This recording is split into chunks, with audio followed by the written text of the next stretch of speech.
Turkey Hunt and Story, Cantank's Turkey, William Hovey Smith, 2022. This is Hovey Smith, the Backyard Sportsman, and I'm set up for an evening hunt on a food plot. This is a smallish plot, and it's planted with emerging grains, and it's on bench lands overlooking a swamp, and it is set in the midst of second growth that's young, and which consists of some 100 acres or so, of very thick small oaks and pines that are growing up naturally, along with shrubs and herbs and vines and other things that really the deer really eat.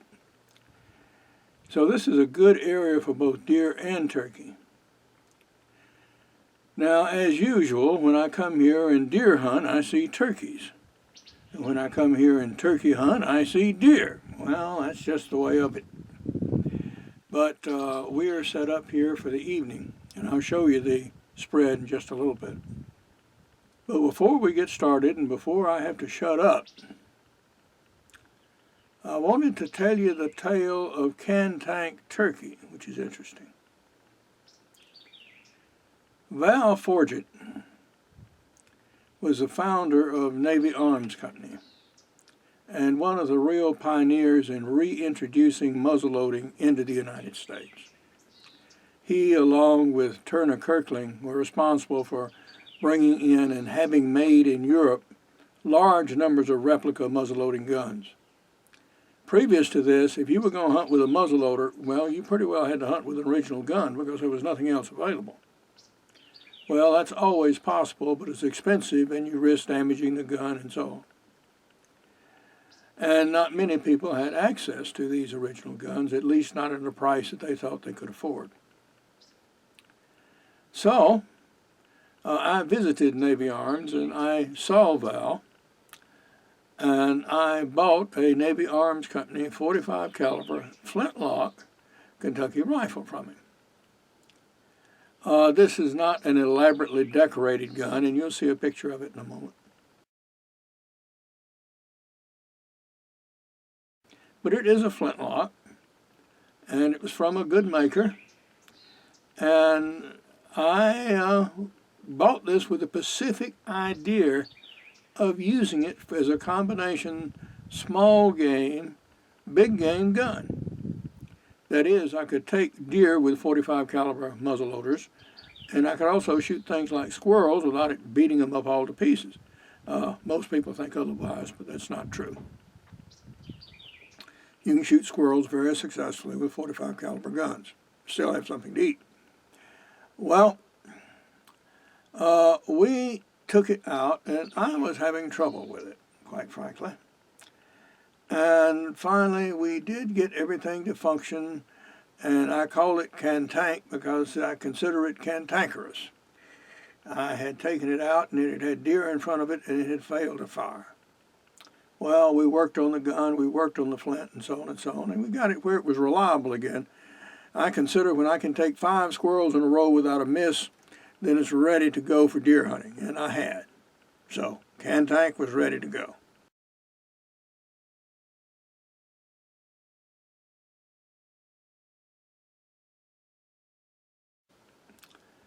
Well, I was hunting another area, public hunting area, and I found an area where obviously our Paleo Indians had camped and used, and it had been re-exposed by erosion. And in this area, there was white quartz, and this is small grained, pure white quartz. And for some reason known best to them, they like to make their atlatl points out of this. And so I gathered some, and particularly some of the chips which I thought I could make flints out of. And I did. And I tried those, and they worked. Well, here on my own land, I picked up a jasper flint arrowhead fragment. It was already broken. So I decided, well, what would be more appropriate than to use a flint that an Indian may well have killed game with before 1,000 years ago, maybe, and use it to take a turkey with. So I napped it up and put it in the gun and tested it. And what I found was the jasper is not as good as flint, nor was it as good as this white quartz I'd worked with before. But I could get one good strike out of it. Well, with turkey hunting, that's usually all you need. Turkey hunting is usually a one-shot deal. So after I had my shot, I would have to resharpen if I was going to get a reliable second shot, I thought. Well, as in most turkey hunting, we took the gun out several times and we saw absolutely nothing. That's usual, just like it's happening right now. Well, I was out and I came out in the afternoon and I was walking from one area to the next. And on a cut down through my pines, I saw a bunch of turkeys crossing a cleared area. Woof. Until death do you part. An American family meets their Sicilian cousins. A romance adventure by William Hovey Smith. A vendetta killing, forced marriages, lust, love, hate, and revenge stalk Sicily's ruins in this land of blood, fire, and terror. An American family is cast into a world they do not know and are bound by ties of blood, honor, and respect to an uncertain future as they are hunted by a rival mob. 5 years in the writing on location in the American Southwest, Louisiana, and Sicily. Until Death Do You Part is available as softcover, ebook, or audiobook from book sources worldwide. See turkeys. Wow. And so I put things in high gear and I hot-footed it, fluff, fluff, fluff, fluff, fluff, fluff, fluff, fluff, fluff, fluff, up to another cut through these pines, which had been planted, which I felt it may well go to. All right. Well, I set up with Cantank. And my brother-in-law had built a high stand on that so I could see a good distance down that track, and I had a rifle with reasonable range. Yeah, I could kill a turkey at 75 or 80 yards with it if need be, but I wanted to get him closer, of course. And I had my decoys, basically the same type of spread I put out right now that you'll see in a little bit, but not exactly the same decoys. Well, call, whack, whack, whack, whack. Pretty much like this.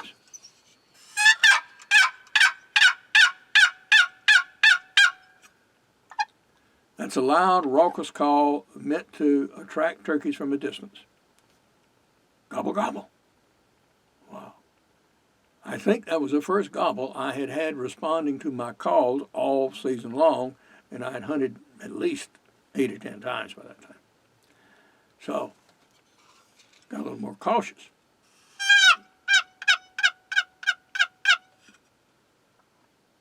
Nothing. Be patient. He's out there. They're coming this way, so they're going to cross this area, whether they respond to your calls or not. Again.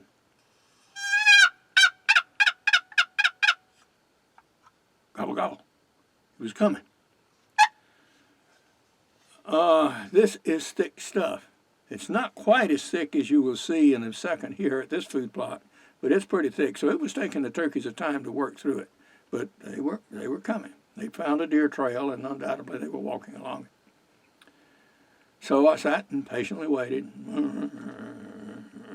Come on, guys, come on, come on, come on, come on, come on. And, well, there was a hen. Boom.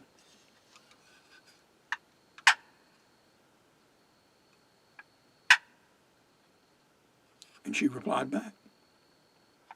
And then there was a second hen.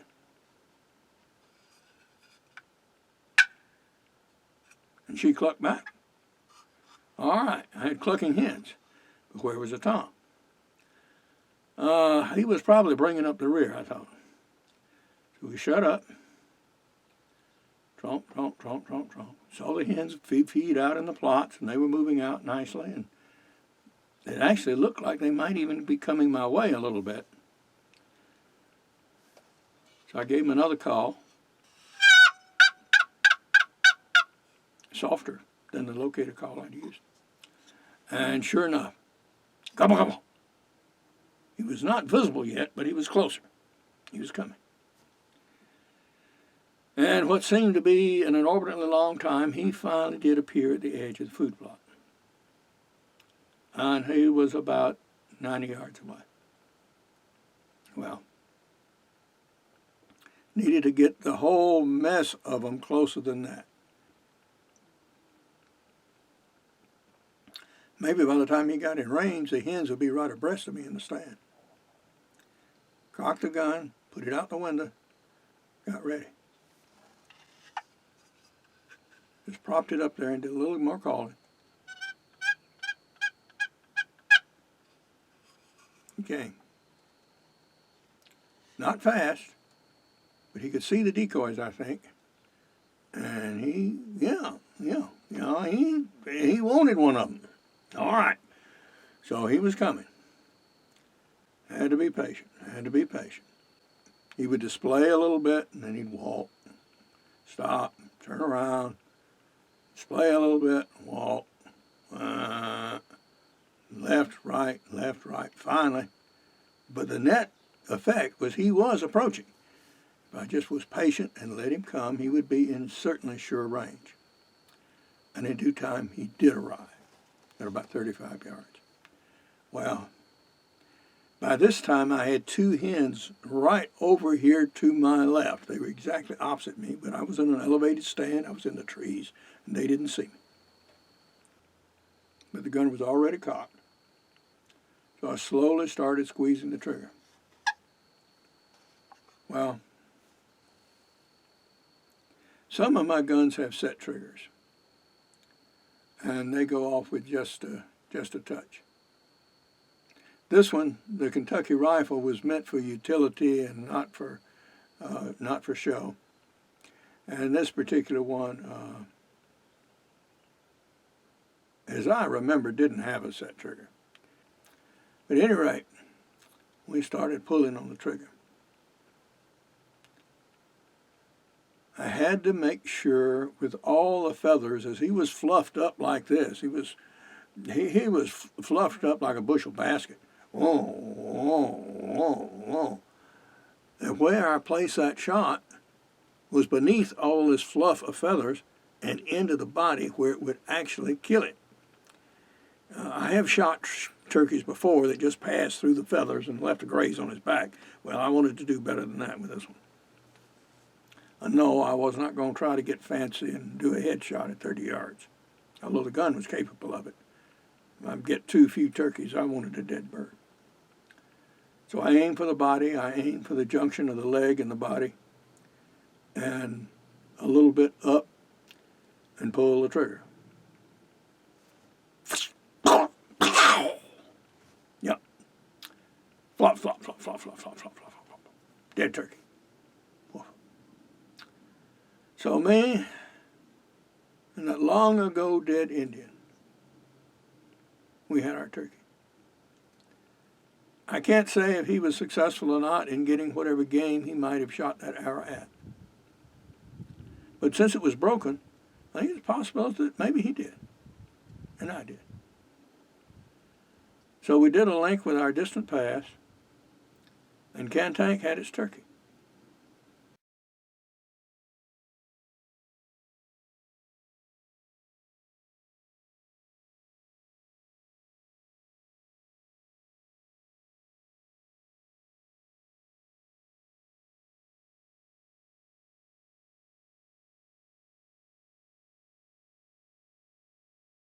Cantank is described in my book Extreme Muzzleloading and is for sale for $700 plus $25 shipping within the U.S. Contact me at hoviesmith@bellsouth.net. If you want a proven flintlock with the low development already done, then this is a gun for you. And no, I didn't ruin it. So that's the story of Cantank's turkey. And now to the hunt in hand. This is a food plot I'm hunting.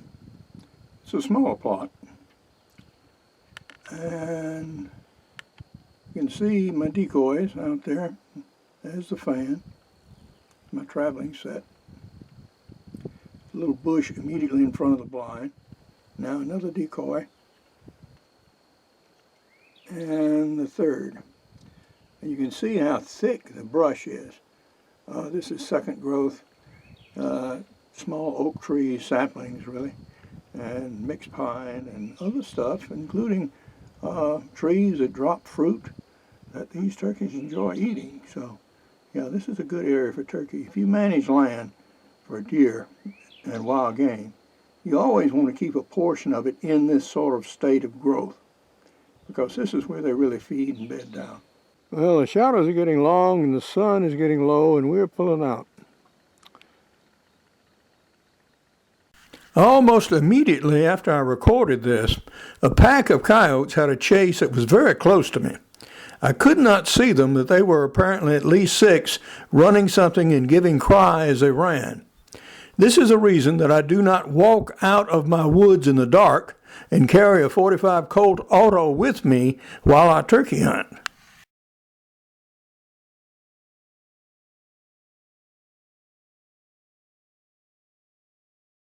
If you want to take up the muzzleloading challenge with a proven flintlock, then this can be a combination small game, big game gun for hunters who take squirrels, rabbits, deer, and wild hog with careful shooting.